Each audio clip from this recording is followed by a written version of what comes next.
Tenemos aquí Juan Carlos Martínez, Sonia Martínez, muy buenas noches. Buenas noches.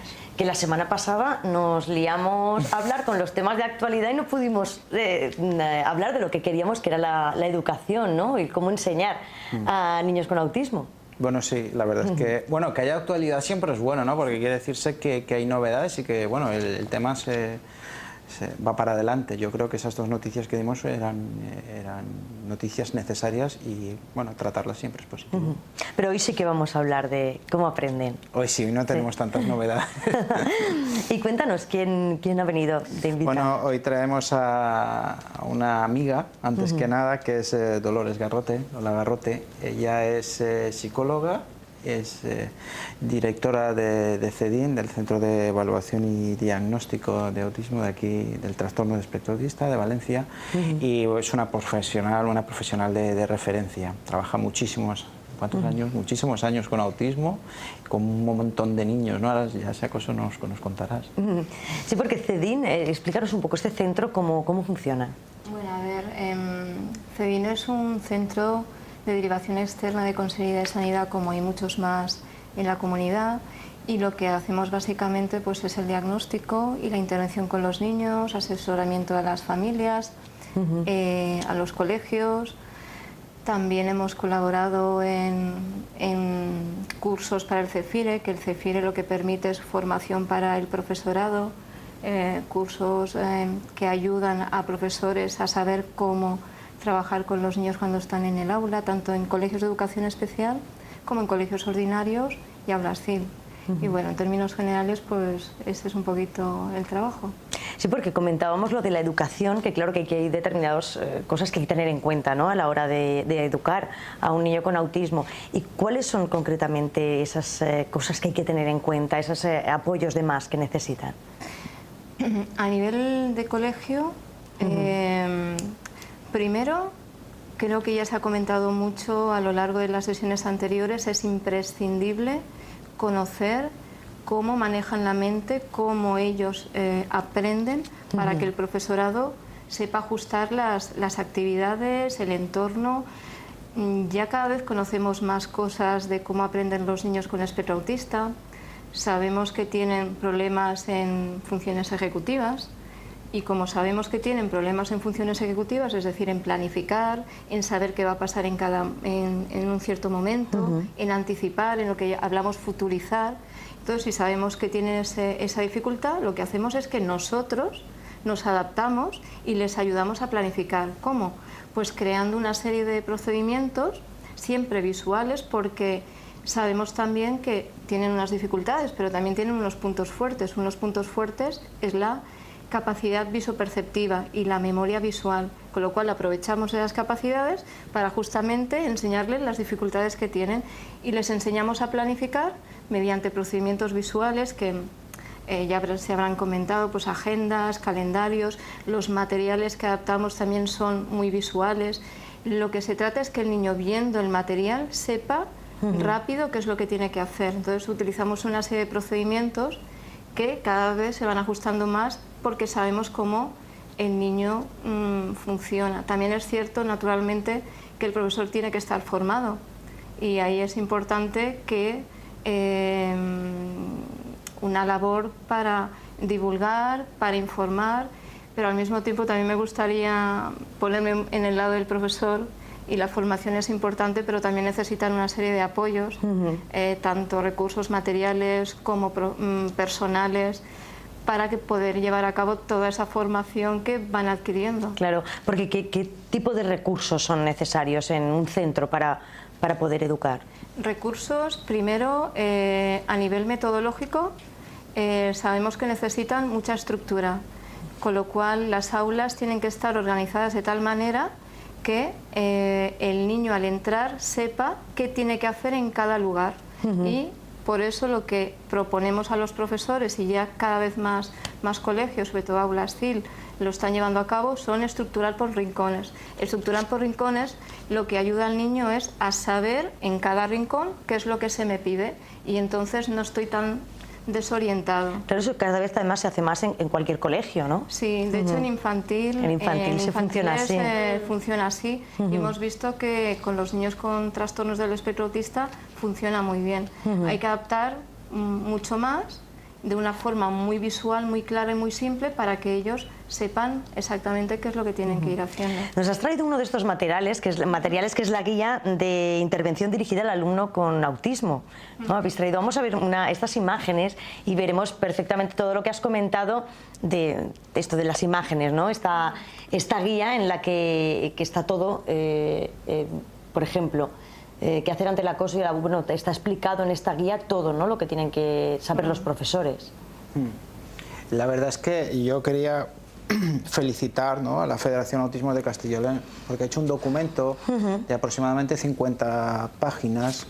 Es un documento sencillo de leer, ¿vale? Y creo que han dado con la longitud y con el lenguaje idóneo para que las personas que, bueno, hasta se encuentran en el ámbito educativo o que tienen interés por saber cómo funciona en el marco educativo las personas con autismo y también fuera de él, ¿vale? Y tienen un documento muy clarificador. Yo recomendaría, es de libre distribución, lo vamos a poner a disposición de quien quiera consultarlo en la web, pero no es nuestro, ¿vale? Y quería felicitarles porque han hecho un trabajo extraordinario. ¿Y esto normalmente se cumple en los colegios? ¿Todo disponen de este material, disponen de la formación? Bueno, me alegra que haya hecho esa pregunta. ¿O es lo ideal, es la situación Se ha ideal? logrado mucho, ¿vale? Se ha logrado muchísimo y bueno, sobre todo ella que lleva mucho recorrido en este tema te lo puede decir, se ha logrado muchísimo en los últimos 10 años, ¿vale? Hace 15, hace 20 estaba todo por hacer.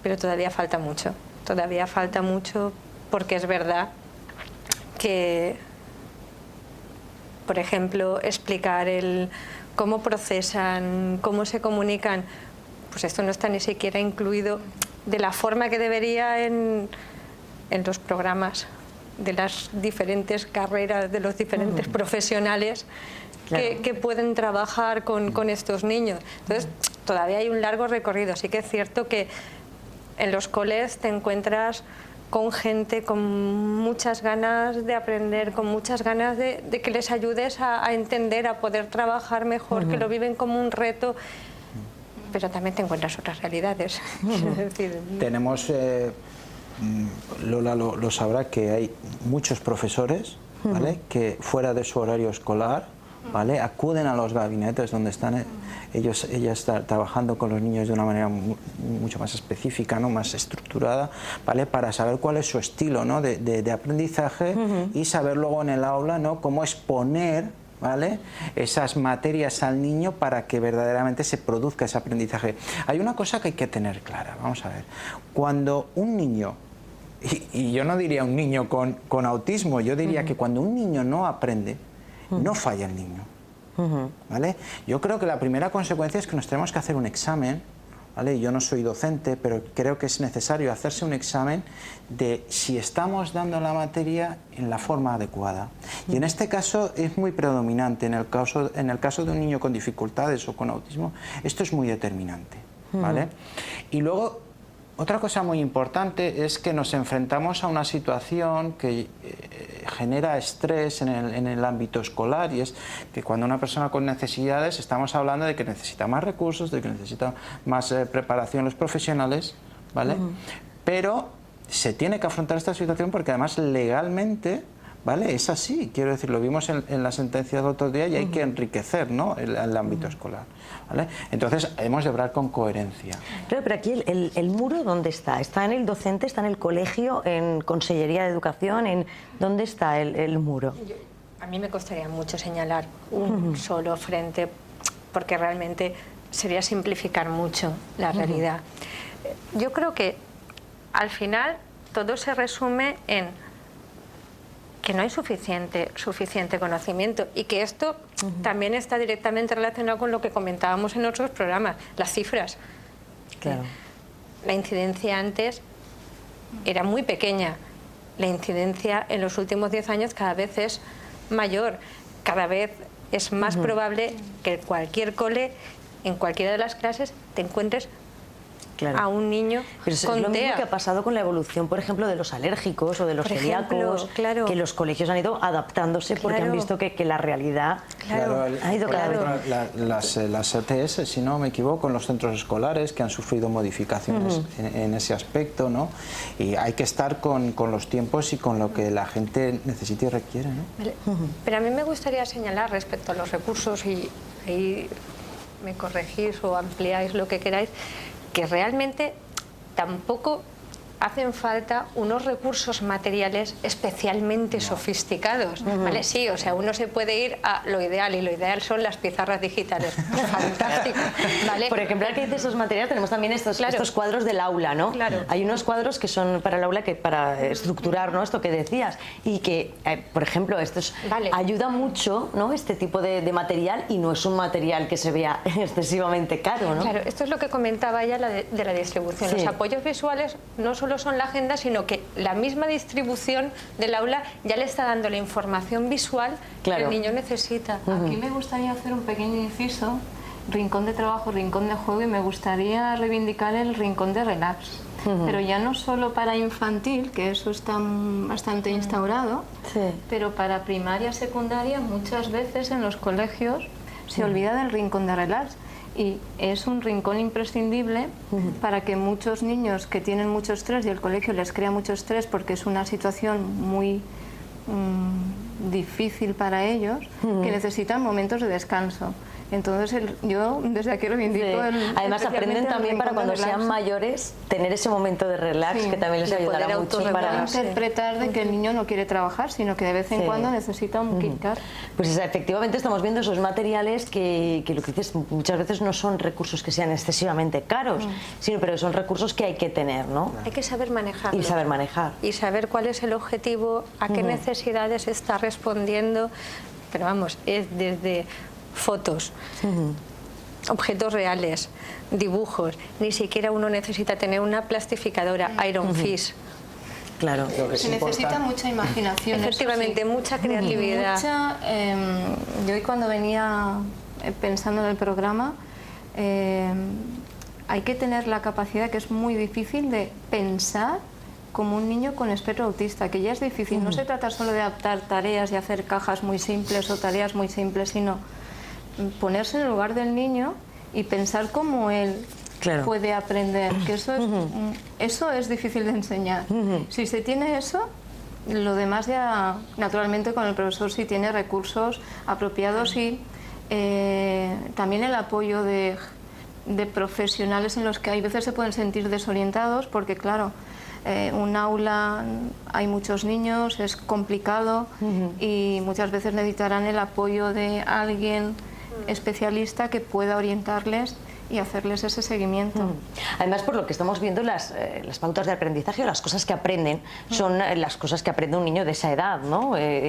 Lo único que cambia es la manera, como decías, la manera de aprenderlo, ¿no? Por ejemplo, hay otro del material que habéis enviado, Los tres cerditos, que me ha llamado la atención porque es un cuento infantil que se les cuenta a todos los niños, pero la manera de contarlo a un niño con autismo.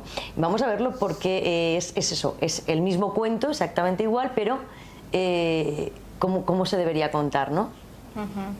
Como veis, todos los materiales que utilizamos son eminentemente visuales. Sabemos que a nivel verbal tienen muchas dificultades de comprensión, es cierto que cada uno en su nivel. Si sabemos que tienen problemas de comprensión verbal y tienen buena capacidad visoperceptiva, lo que vamos a hacer es adaptar los materiales de la manera que ellos lo puedan comprender, con lo cual todo lo hacemos visualmente, para que sea lo mínimo abstracto posible, y luego también, depende de cada niño, será más o menos abstracto y visual que el niño pueda comprender, pero con los materiales que está aquí hay un material muy visual para enseñarle al niño normas básicas, pues hay que mirar para conversar, hay que estar sentado, hay que recoger, y es bueno decírselo con dibujos porque hay niños que aunque lo comprendan verbalmente se les puede olvidar, porque la parte verbal desaparece en ellos. Entonces, si hay una imagen, dicen que la imagen vale más que 1000 palabras, pues justamente a ellos les ayuda mucho a retener la información y que no se les pueda olvidar. O cuando necesitamos recuperarla, siempre la tenemos presente. Entonces, son cosas muy básicas que hay que saber para adaptar esos materiales al aula y al domicilio y en todos los contextos donde está el niño, no solamente el colegio, sino también en el domicilio. Claro, como siempre se nos quedan un montón de temas, se nos acaba el tiempo y como siempre se nos quedan un montón de cosas que comentar, que comentaremos la semana que viene. Juan Carlos, Sonia, muchísimas gracias. Lola, ha sido un placer continuar con esa labor y bueno, pues eso, entre todos junts continuarem, ¿no? con esa labor para conseguir que la plena normalización. Muchas gracias. Muchas gracias. Y ahora, Mona